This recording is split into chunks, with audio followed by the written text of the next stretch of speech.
Today I'm talking about Sacrifice, one of the original Canadian thrash bands that burst onto the scene in the 80s. They're back with a new album called Volume 6, so let's see if they can still thrash. Sacrifice is often considered part of the Canadian Big Four of thrash metal with bands like Voivod, Razor, and Annihilator. But I would say out of those bands, Sacrifice is like the slayer of the group. They were darker, they were heavier.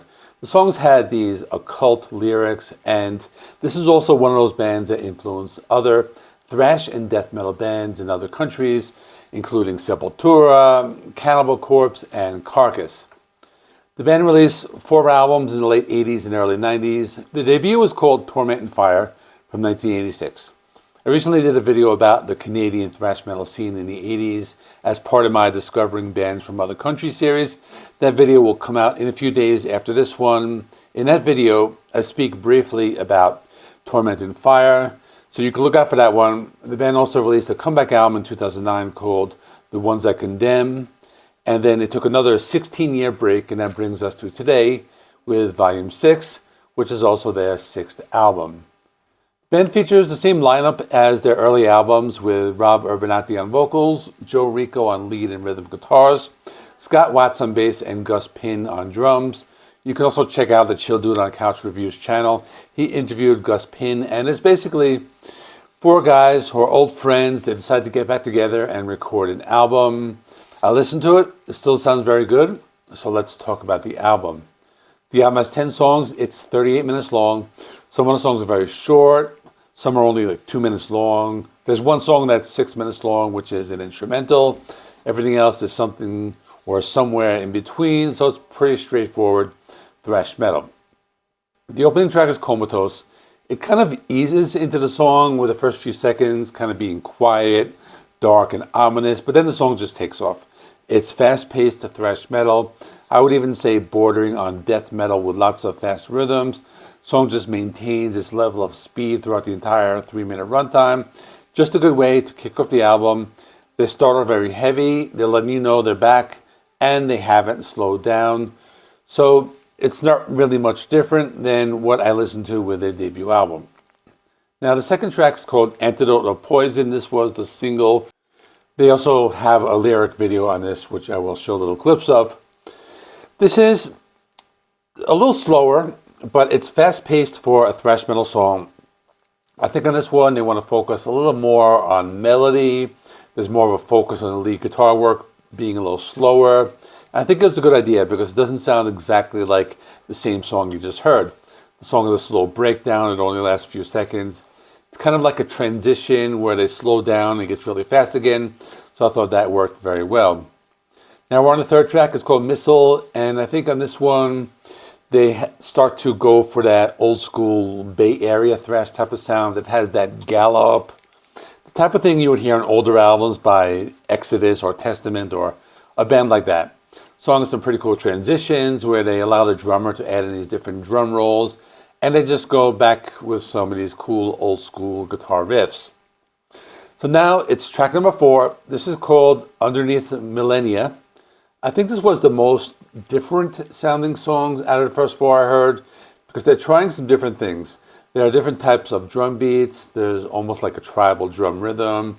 They're using more sustained power chords and slower arpeggiated chords and some heavy mid-paced chugging. I like the song because it sounds very unique. It doesn't sound like a typical thrash metal song. I think there's a little bit of a 90s groove in it, maybe a little bit slower, that slower death metal.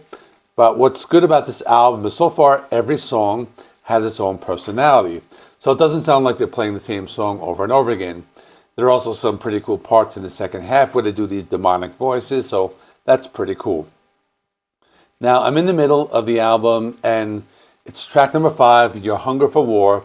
On this one, they're going back to that mid-paced, straightforward thrash sound. Lots of cool guitar riffs, some heavy and aggressive-sounding vocals.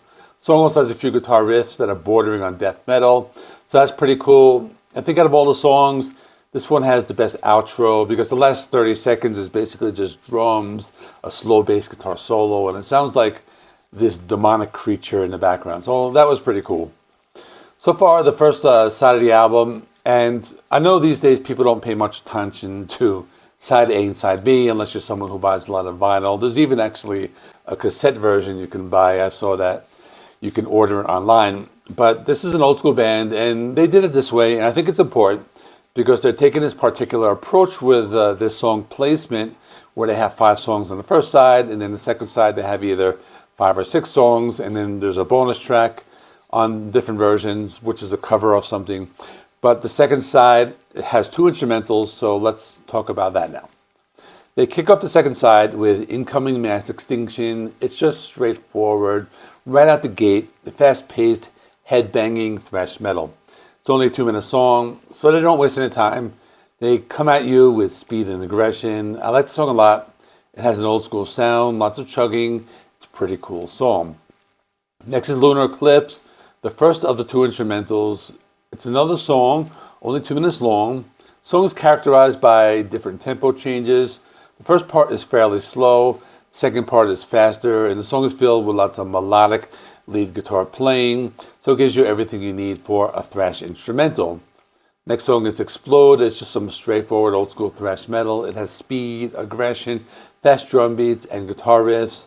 Another song gives you everything you would expect in a thrash metal song, but they also added some interesting things into the song. So for example, right in the middle, they have a breakdown where they slow it down and they go into a very melodic guitar solo. So I'm noticing that on most of the tracks, this band knows how to balance the heaviness and the melody, and I think they do it well. There are 2 more songs in the album, and this is the second instrumental I was talking about. It's 6 minutes long. It's called Black Hashish. It's very different. I think at first it sounded more like a stoner rock type of song, but then they bring in some guitar riffs where they get pretty heavy. First part is slower paced, and like I mentioned, there's lots of melodic guitar playing, but the song goes through different changes. There are a few parts of the song that are very atmospheric. It's a little spacey, psychedelic, it's trippy. But then there are other parts that are just more thrash oriented. There are a few parts where the bass guitar is the main instrument, other where the lead guitar is in the forefront. I like the song a lot. It's like an extended jam session. It works on the album because it doesn't sound like anything else you would hear on the album, and sometimes thrash bands have a tendency to make every song sound almost the same, but that's not the case with this band or this album. The ending album with the track We Will Not Survive is just another old school thrash metal song with lots of speed, aggression, harsh vocals. Also has that classic galloping sound I really like, some cool lead guitar solos. I thought it was a good song to close the album, what you would expect from the band. So now for my final thoughts. It's really good. I think it works very well as an album because there's really good song placement. The songs don't all sound the same. They don't blend into each other. Every song has its own personality. So I think it's a really good, really solid thrash metal album.